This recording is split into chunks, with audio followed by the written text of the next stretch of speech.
ஓம் சக்தி. உலகமெல்லாம் சக்திநெறி ஓங்க வேண்டும். ஒவ்வொருவர் மனக்குறையும் நீங்க வேண்டும். ஒரே நேரத்தில் 2 காட்சிகள். சென்னையில் குரோம்பேட்டை ஆதிபராசக்தி வார வழிபாட்டு மன்றத்தில் அன்று ஆண்டு விழா. அந்த மன்றத்திற்கு வந்து அன்னையின் பெருமைகளைப் பற்றி சொற்பொழிவு செய்யுமாறு மன்றத்தார் அழைத்திருந்தார்கள். மன்ற விழா நிகழ்ச்சிக்கு பள்ளி தலைமையாசிரியர் ஒருவரும் தமிழ் புலவர் ஒருவரும் சொற்பொழிவாற்ற வந்திருந்தனர். அந்த மன்றத்தின் தலைவர் வரவேற்புரை நிகழ்த்தினார். உரையின் போது என்னை பற்றி கூட்டத்தினருக்கு அறிமுகப்படுத்துகையில் இந்த அம்மையாரின் தாய்மொழி உருது.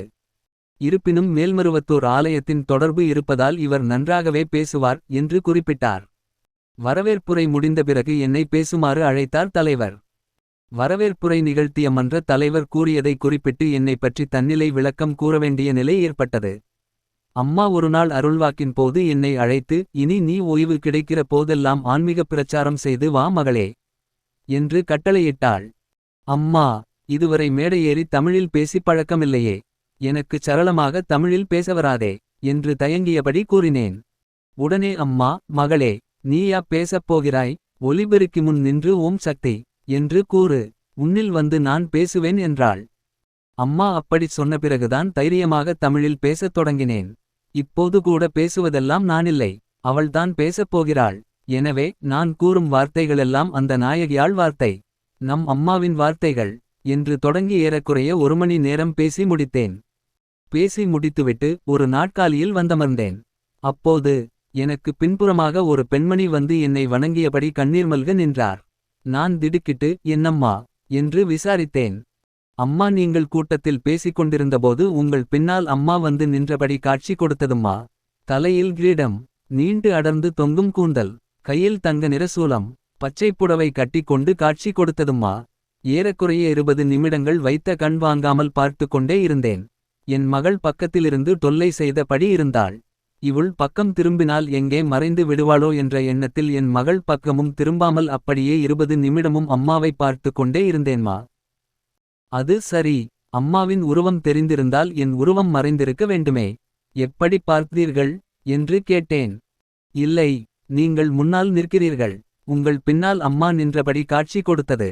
அது நிழல் உருவம் போல இருந்தது என்றார் அந்த பெண்மணி. பின் அந்த பெண்மணியை குறித்து அவரிடமே விசாரித்தேன். அவர் பெயர் தனலட்சுமி, பெரம்பூரில் வசித்து வருகிறார். சுமார் 35 வயது இருக்கலாம். அம்மா பத்தை. அவர் மேல்மருவத்தூருக்குச் செல்வதை அவர் கணவர் விரும்புவதில்லையாம். அதனால் அடிக்கடி வீட்டில் சச்சரவு ஏற்படுமாம்.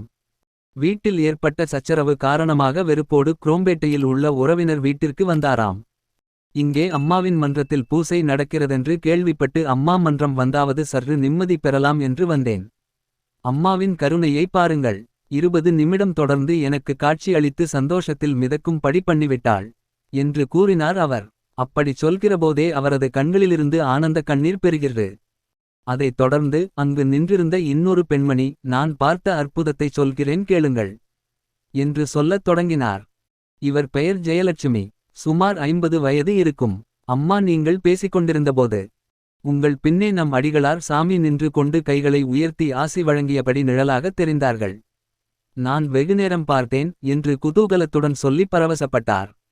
மேடையில் அமர்ந்திருந்த தமிழ்ப்புலவரிடம், நேர்முகமாகவே நீங்கள் பேட்டி கண்டு இதனை இங்கிருக்கும் பொதுமக்களுக்கும் பக்தர்களுக்கும் உங்கள் வாயாலேயே எடுத்துச் சொல்லுங்கள் என்றேன். அவரும் அவ்வாறே பேட்டி கண்டு கேள்வி கேட்டு அந்த பெண்மணிகள் பெற்ற காட்சி அவர்களே அனுபவத்தை கூறும்படி செய்தார். அன்று அங்கே பக்தர்களிடையே மகிழ்ச்சி நிறைந்த ஆரவாரம் எழுந்தது. எனக்கு மட்டும் ஒரு மனக்குறை, இந்த 2 காட்சிகளையும் நாம் வைக்க பார்க்க கொடுத்துவில்லையே, நமக்கும் இந்த பாக்கியம் கிடைக்கவில்லையே. முதலில் வந்த பெண்மணி தனலட்சுமி என்னிடம் முறையிட்டார். மேல்மருவத்தூர் போக வேண்டும் என்று ஆசை. எங்கே முடிகிறது என்று அங்கலாய்ப்புடன் கூறினார். இன்று இந்த நிகழ்ச்சியை முடித்து கொண்டு நானும் என் கணவரும் மேல்மருவத்தூருக்கு தான் போகிறோம். எங்களோடு இப்போதே வருகிறீர்களா? சொல்லுங்கள் என்றேன். வருகிறேன் என்றார். அவரை அழைத்து கொண்டு மருவத்தூர் வந்தோம். அன்னையின் தரிசனமும் குரு தரிசனமும் பெற வைத்தோம். ஒருவர் பெயர் தனலட்சுமி, மற்றவர் பெயர் ஜெயலட்சுமி. ஒருவருக்கு அன்னையின் காட்சி, மற்றவர்க்கு அடிகளார் வடிவில் காட்சி. ஒரே நேரத்தில் 2 விதமாக காட்சி தந்து அருள் பாலித்த அன்னையின் எளிவந்த கருணையை எண்ணி பார்த்து நெகிழ்ந்தேன். ஒன்று மட்டும் தீர்க்கமாக விளங்கிறது, அம்மாவும் அடிகளாரும் வேறு வேறு அல்லர். ஆதிபராசக்தி என்னும் அந்த பரபிரம்மத்தின் இருவேறு தோற்றங்களே என்பது விளங்கிறது. உன் குருவும் இஷ்ட தெய்வமும் வேறுவேறல்ல. இரண்டையும் பிரித்து பார்க்காதே என்று சாத்திரங்கள் அறிவுறுத்துகின்றன. இந்த உண்மையை அனுபவபூர்வமாகவே உணர்த்திப் புரிய வைத்தாள் அன்னை. இந்த அவதார காலத்தில் இந்த மானிட உலகத்திற்கு அவள் புகட்டுகிற பாடங்கள் தான் எத்தனை எத்தனை. ஓம் சக்தி ஓம் சக்தி ஓம் சக்தி.